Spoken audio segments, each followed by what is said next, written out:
What's going on YouTube? JR here, back with another video. And today's video, as you can tell from the title and the thumbnail, I'm gonna give y'all a couple things or my overview of the Galaxy Watch 6 Classic in black 47mm LTE version. Okay, so as you can see right here, I'm wearing the Apple Watch Ultra and I don't have the Galaxy Watch 6 Classic on. And the main reason I don't have it on, honestly, is because in my back and forth of the holding on to the Galaxy Z Fold 5, I ended up returning the Galaxy Watch 6 Classic. So I do not have that on me right now. But I will say that I should have held on to it. So let's get into it. So basically, the first thing I want to talk about is the design. Now, I'm an avid fitness person. I basically wear the Apple Watch Ultra all the time, pretty much. And that was my first Galaxy Watch 6, or my first Galaxy Watch since the Gear S2. Now, as far as the design was concerned, I really did like the design. I really appreciated the rotating bezel. Aesthetically, it did look very good. It looked classic. It was more of a luxury, it had a luxury aesthetic to it. And I did like that. But I will say, as far as the design with the rotating bezel, it was a little tough to navigate the screen. Certain swipe gestures just weren't as comfortable, you know what I'm saying, as, let's say, if I had the Watch 6, where it didn't have the rotating bezel and it was just all screen up front. But overall, the design did look good to me, but I think the bezel was something that was really holding me back. It's because of the corners of the screen. Sometimes it was kind of hard to swipe here and swipe there, even though in some cases I could have used a rotating bezel, which I did end up using a rotating bezel, especially to go from tile to tile.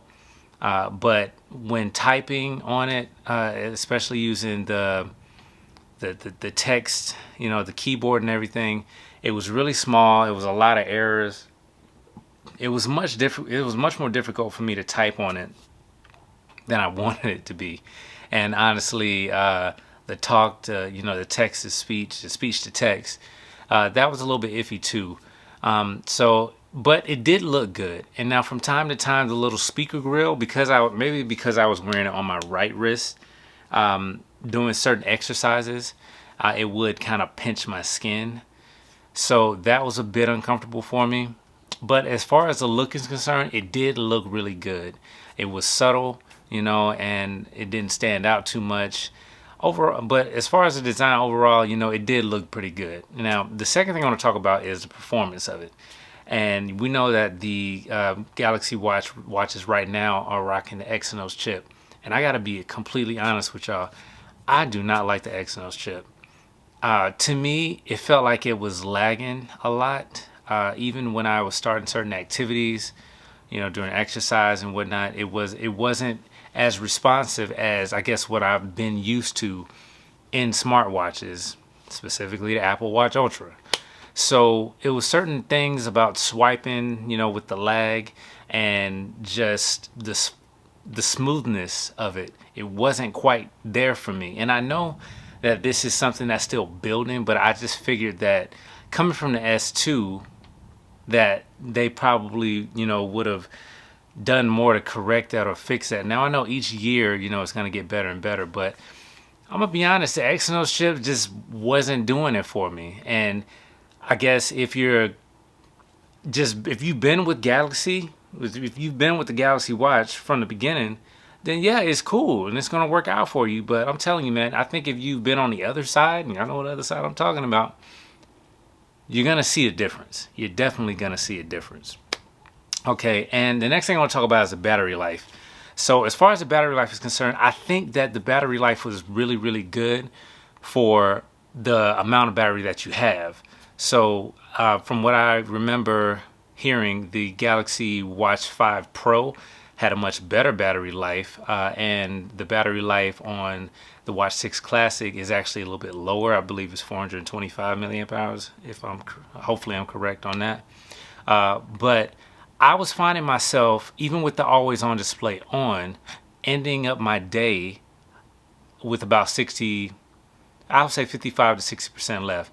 And I think compared to what some people have been getting on the battery life, I think that's really, really good for the size of the battery. And this is talking like when I get text messages, certain notifications, you know, every now miscellaneous just playing on the watch, you know, just kind of using a rotating bezel, just going back and forth, still setting things up.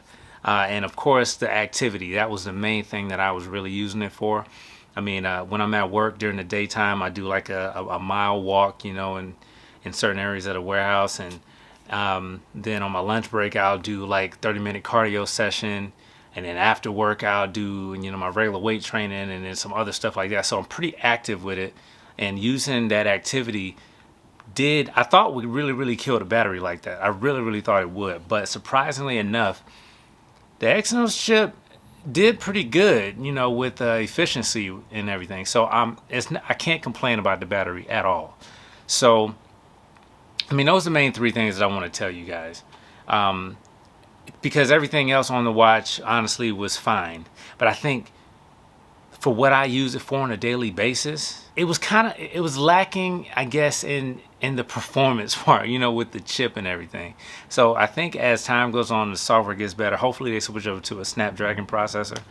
If they do that, then I think it'll be a whole lot better, which will probably end up bumping up the price. But I mean, you're already paying $479 for LTE, which, by the way, I honestly didn't even get a chance to try the LTE out or the speakers. But from what I'm hearing, the speakers could be a lot louder, or a little bit, at least a little bit louder. From what I've heard, I mean, people have been saying, you know, that the speakers aren't really that loud. So I did, like I said, I did end up returning it. And crazy enough, I ended up reordering it. I know. I ended up reordering it. And this time I ended up getting the silver with the Extreme Sport Band. When I looked at it, and I'll show you guys a picture of it, it'll be here on the 5th. I just felt like that one looked a lot better aesthetically. It looked more natural. And I believe that Extreme Sport Band will be a lot more comfortable than the regular band.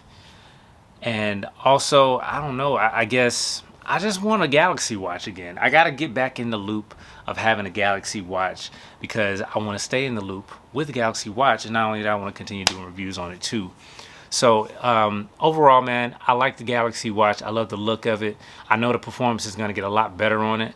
I know the battery life is going to get a lot better on it. So as time goes on and, you know, Samsung continues to progress in different areas and getting feedback and collective feedback from us and us as consumers, I'm pretty sure that things will get better, and I'm looking forward to it. I did have a lot of fun with the watch. I'm not even gonna lie, because I use my watch for a lot, man. I really do use it for a lot. The Find My was really nice on it. I don't know. I like the watch, so I ended up getting it back. It'll be here on the 5th, and Samsung is a great company. They ended up, you know, they're gonna actually price match me. So when I sent my watch back, it came, they received it and they told me, okay, well, we understand you want to get it back, but they can't give me the exact one back. So I ended up ordering a different, you know, color, different watch band. But they did tell me like, hey, let us know when you get it. When we issue a refund, we'll price match it for you. So basically I'm getting it for the bundle price, which is $240. And that's a blessing. So anyway, man, y'all let me know in the comment section what your experience has been with the Galaxy Watch 6 Classic or the Watch 6, whichever one you have. I feel like I kind of been going back and forth with stuff, man, but I have to trust my first gut instinct when I make the decision to buy these devices and these different accessories and stuff, because I don't take them lightly, man, initially when I buy them. Now, I might go back and forth after I get them if I'm not completely satisfied with the features or, you know, what it is. But ultimately, I got it for a reason, and I typically make those decisions. I take those decisions seriously, and I don't, you know, just on a whim type do stuff. So anyway, man, y'all let me know in the comment section how you all are enjoying your experience with your Galaxy Watch 6. Link will still be in the description below if you want to go and get the Fold 5 bundle and the Watch 6 Classic. You know what I'm saying? You use that, you're going to help the channel out. We're going to end up growing some more. We're going to end up getting some more things. We're going to be able to talk about some more things. And the next few videos, man, I'm going to be honest, you'll probably see the Watch 6 Classic, the one that I have. I'll show that to you in another short or another video. But y'all know what season it is, man. So we about to jump on another train. Y'all know what that is. But anyway, man, if you like the video, please hit that thumbs up button. Drop a comment below. Let me know what you think. Hit that subscribe button. Turn on your bell notifications so you know when I'm posting videos, man. It's your boy JR. I'll holler you on the next one. Peace.